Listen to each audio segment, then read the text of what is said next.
Good morning mga guys! Andito na naman si Mami La magluluto ng tinula. Ayan mga guys, ang aking linuluto na tinula. Ito po, bangus. Ayan mga guys. Lalagyan ko yan siya ng limon, kalamansi para masarap.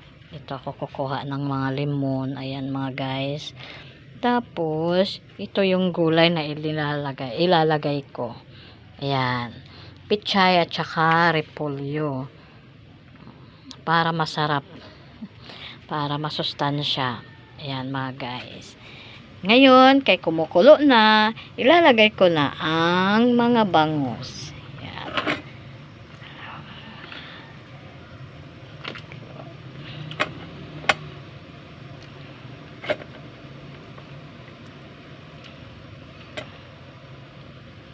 Ayan.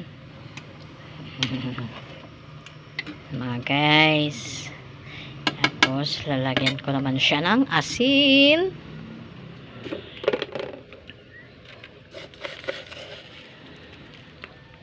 Ayan mga guys.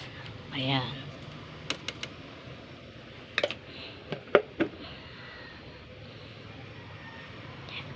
Pakukuluin ko pa.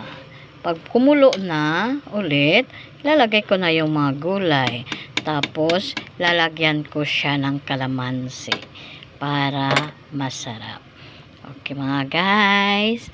Thank you ulit. Thank you for watching mga guys. God bless you all.